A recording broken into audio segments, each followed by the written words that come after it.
Thanks so much for that, Breffney, and you're very welcome back to the Agriland tent. We are now moving on to another of our Farm Safe, Farm Well panels. Now, regular viewers of Agriland may be familiar with the Farm Well, Farm Safe series.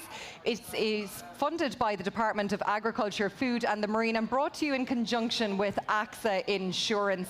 And today on the Farm Safe, Farm Well panel, I'm delighted to be joined by Tom Fallon from Teagasc and Robert Lally, who's joining us from County Mayo, and he's got a new exciting role all to do with farm safety. Gentlemen, thanks so much for joining us on the stand. Yeah. Tom, how are you finding ploughing 2025? Very good. Like, I got to meet loads of people and good discussions and that, so it's very good. And Teagasc always has a big stand here at the ploughing and engaging with lots of farmers here on the ground. Yeah, no, I think it's excellent and people enjoy it because it's a mix of inside and outside and demo and live demonstrations, so it's very good, yeah. Yeah. Robert, as I said, you've made the way down from County Mayo today. How was the journey down? Well, you know, it's a great anticipation, as it is every year coming down to the ploughing, the yearly pilgrimage. And, you know, it really feeds in the exuberance, the whole thing.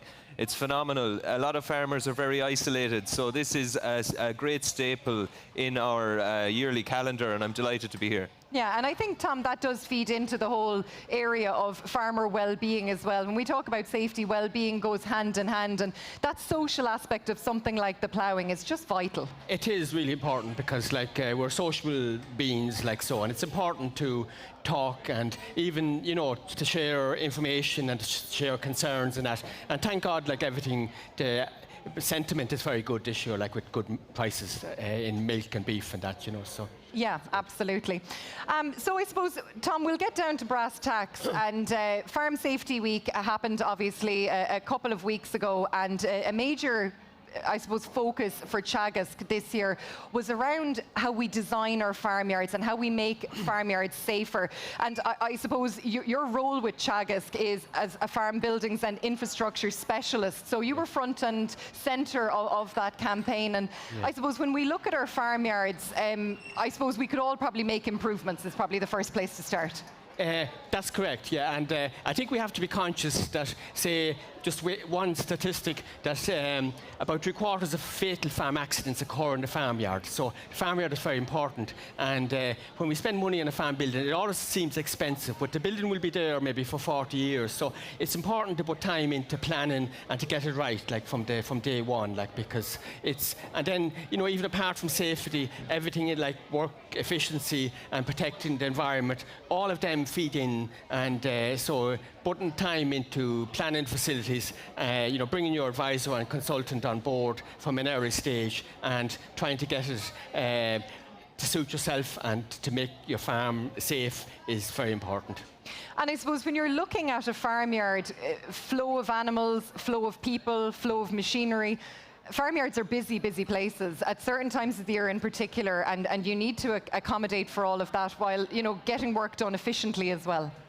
They are, yes. So, like, if you think of, you know, dairy cows come in and out of the farmyard, you know, in most cases twice a day, yeah. Twice a day, most of the year, like so. You know, the importance of having a defined collecting yard, and you don't have to get out of the milking pit to bring cows in and that, because that movement in and out, you could trip and that, and machinery routes and that are important, like that, to try and avoid blind spots and driving straight in front of a building where a person could be coming out. So, you know, all of that, you know, we can, you know, plan to remove any foreseeable risks in that regard, you know, so, yeah. And to keep traffic, vehicle traffic and animal routes separate as well. So that's... You mentioned two big, I suppose, talking points always when it comes to fatalities and farm fatalities: machinery and livestock. Machinery, livestock, and then the other one then would be maybe falling from heights. From heights, yeah. So, like, and, you know, this time of the year, farmers will be preparing for the winter time. So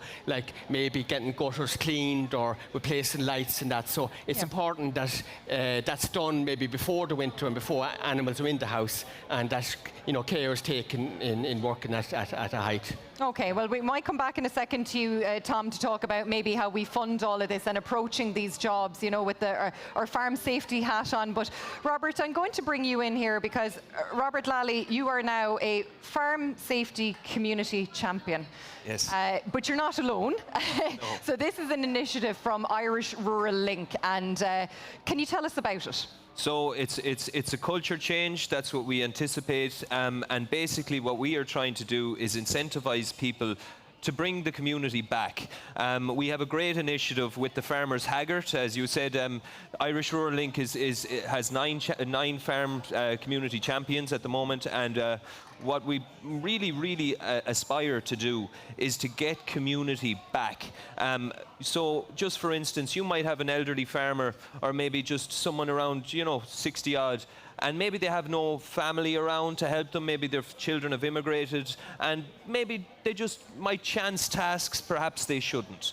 And what we want to do and really spearhead it is to ensure that the farmers come once a month to a meeting, the Farmers Haggart meeting, and it's a question, some of the farmers in the audience might know what a Haggart is, some of our younger ones might not.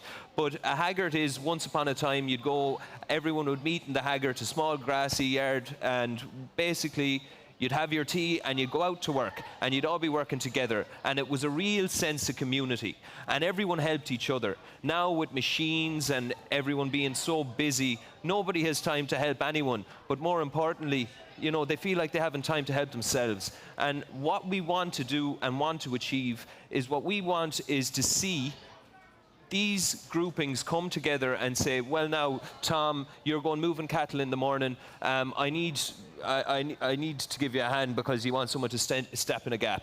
Yeah. So I'll go, I'll help that, and you won't be chasing cattle around the street for the day. You'll be in the marathon time, and maybe you'll say, oh, sure, we'll go for the tea. And next thing you know, you have a real relationship there, and it's a real tangible asset. It kind of comes back to the mehel, doesn't it, as well? Absolutely. Which was such a core part of Irish rural life. Absolutely. Yeah. Talk about know your neighbour, And the thing about it is it's breaking down barriers and changing the stigma to ask for help in every aspect of rural life. And it's a powerful ambition we have, but I have no doubt with the community champions that we have there that we will achieve it, and we will change the culture to bring back rural life, rural positivity and rural connection.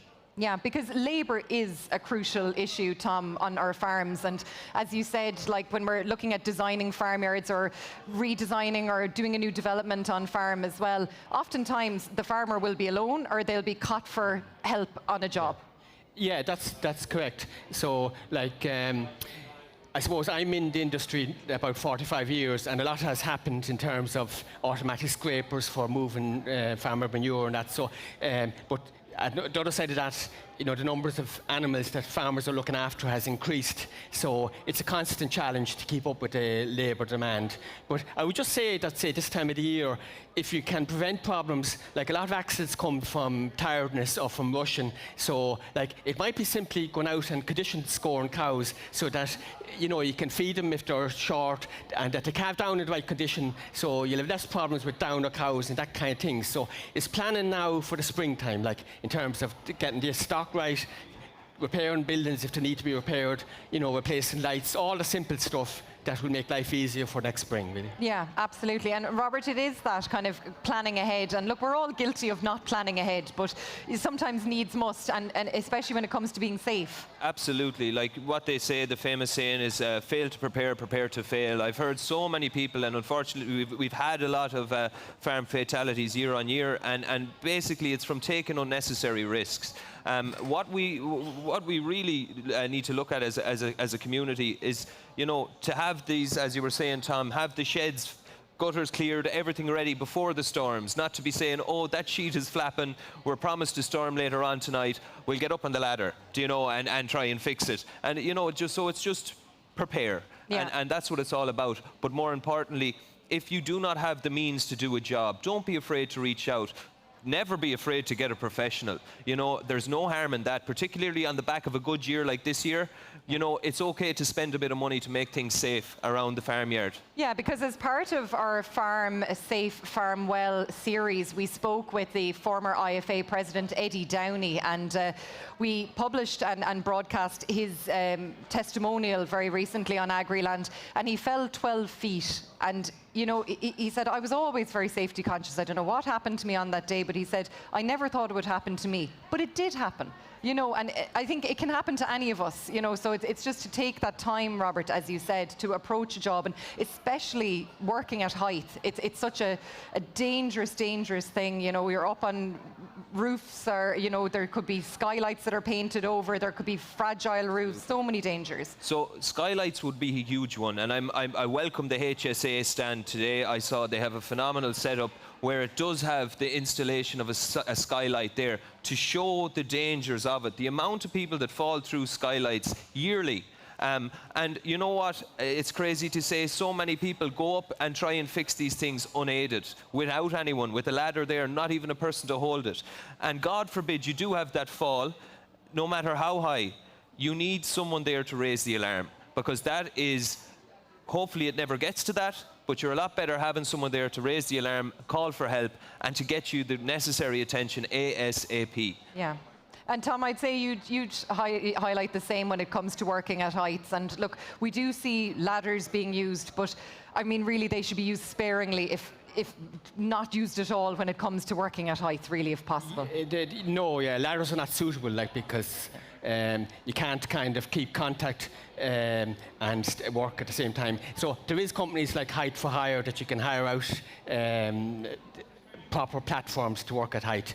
And just to say too that a lot of dairy farmers have expanded and taken on extra, just to be careful not to be overworked if at all possible, you know what I mean? Because, and there would be some indicators say that we say if you start milking every evening at the correct time, it's not bad. But if you have total flexibility, it's a bad sign, really, you know. So just be careful with the amount of work, that you don't work yourself into tiredness and into an accident, in fairness. So just to be honest about the amount of work that all of us are taking on, you know. Yeah, and when you're saying about hiring those companies, I suppose make it worth your while. You know, you could do a couple of jobs around the yard, and not just be hiring them out for one bit of a gutter, or, you know, one couple of broken, you know, roof lights or sheeting or whatever it is that you're trying to get fixed. Yeah, and I think if we could take something that Robert mentioned there, like if two farmers came together, said, we'll do it together, do the two farms, do the gutters on both farms, that would be great, I think, too. And get a quote and say, look, this will be worth your while as a company coming out. We're close by each other, and you'll get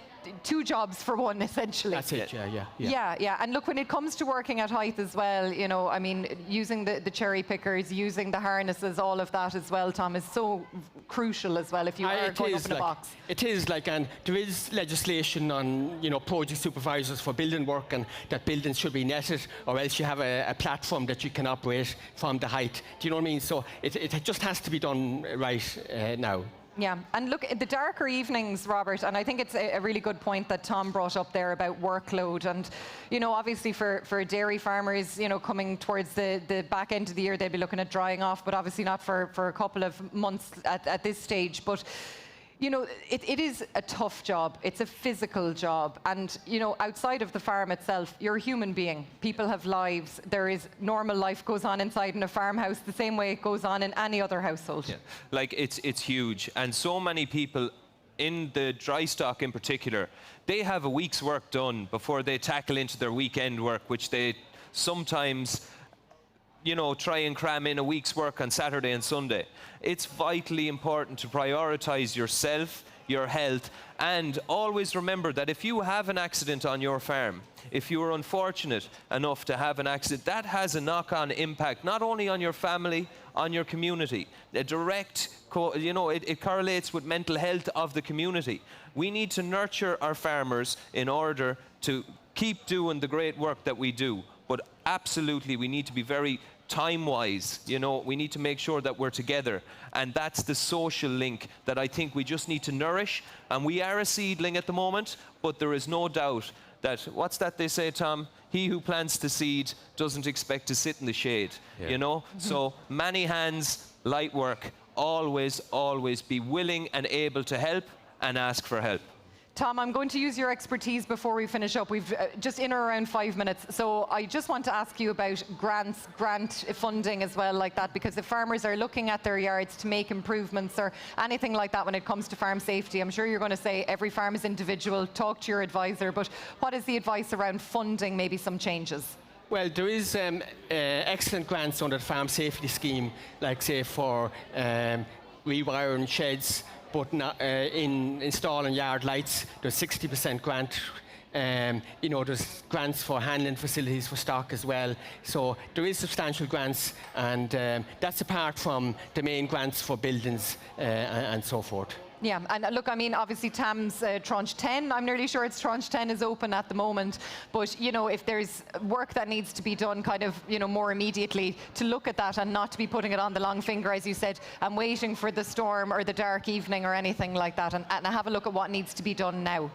Yeah, that's the TAM's, this tranche will finish in early December, like so. But, just plan out what you need, because there's something like 400 individual investments in TAM's, so there's a lot covered, so there's something there for the vast majority of farmers. Yeah, and in terms of asking their own advisors as well, Tom, I'm sure you'd say, look, have a chat with your farm advisor, but equally have a chat with a neighbour and get a fresh pair of eyes and say, look, this is how I bring the cows in the morning, or this is how I, get silage out of the pit, or how I move bales around. Have you any thoughts on that? We're being joined by a little butterfly on stage as well. But, I suppose having that fresh pair of eyes, whether it's an advisor or another farmer perhaps.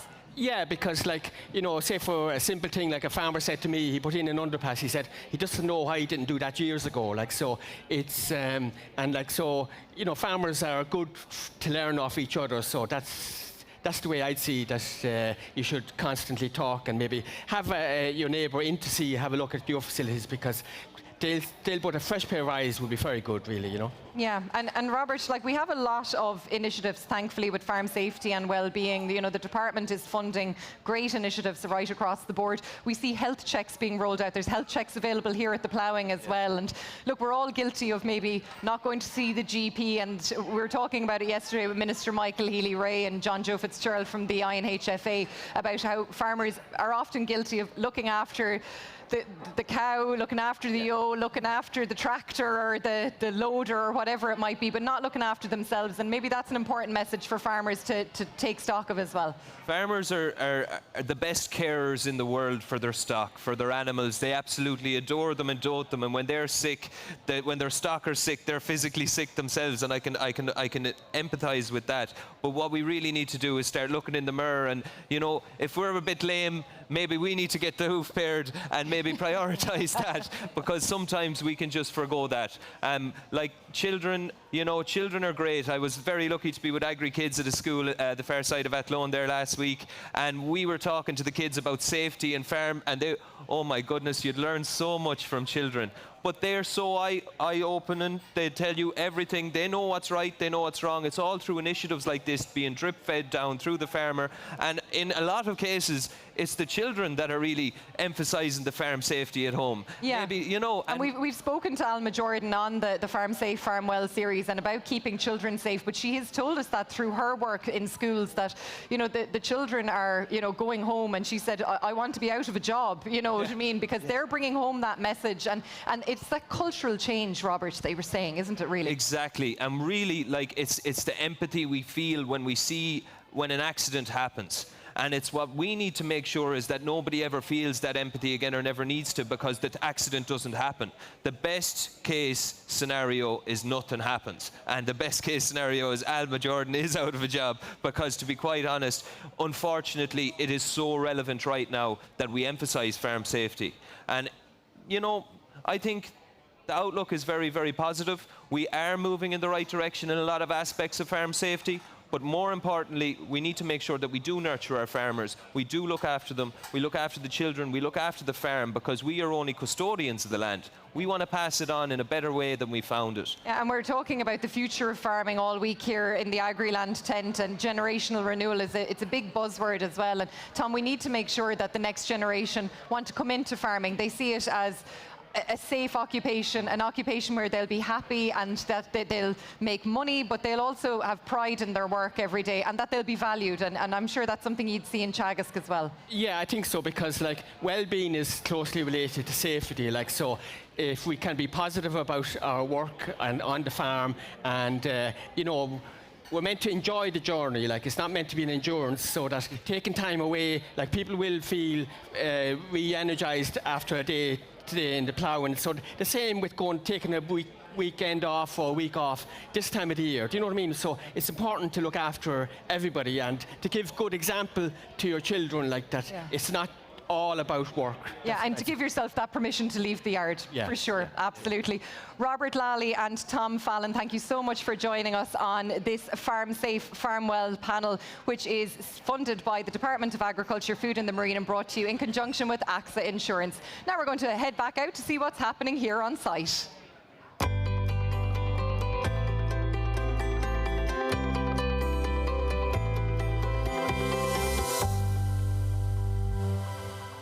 We are at Neffin Renewable Gas and we are speaking with Michael Sweeney, Director of Operations. Michael, can you chat to us a bit about the role of farmers in the